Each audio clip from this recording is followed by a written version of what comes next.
আসসালামু আলাইকুম। হঠাৎ ফেসবুক স্ক্রল করতে করতে ভারী আপুর এই রেসিপিটি চোখের সামনে পড়লো। তো ভাবলাম এত ইয়াম্মি স্যালাড, আমারও স্যালাদ খেতে পছন্দ। তো ভাবলাম যে এটা বানিয়েই ফেলি। ফার্স্টে সিদ্ধ করা কাবলি বুটগুলো দিয়ে নিলাম, তারপর শসা কুচি আর টমেটো কুচিগুলো দিয়ে দিলাম। তারপর এখানে একটা সিদ্ধ আলু দিয়ে দিলাম। আলুটা দেওয়ার কারণে টেস্টটা আরও অনেক জোস এসে।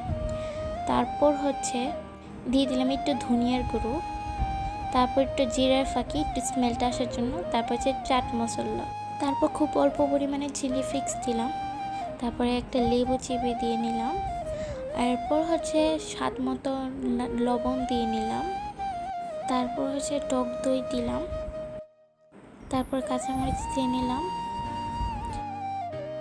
তারপর আমাদের স্পেশাল টমেটো সসটা দিয়ে নিলাম। এখানে তেঁতুল এবং টমেটো সস দুইটাই দেওয়া আছে, তাই আর আলাদা তেঁতুল দিলাম না। তারপর ধনে পাতা দিয়ে নিলাম, দিয়ে তারপর ভালো করে মিক্স করে নিলাম। তো আপনার ভালো করে মেশানোর পর হয়ে গেছে আমাদের স্যালাড। তো একটা কথা বলিনি, যদি আপনারা ইফতারের আগে খেতে চান তাহলে কিছুক্ষণ আগে বানাবেন, নাহলে একটা ব্যাড স্মেল এসে পড়ে।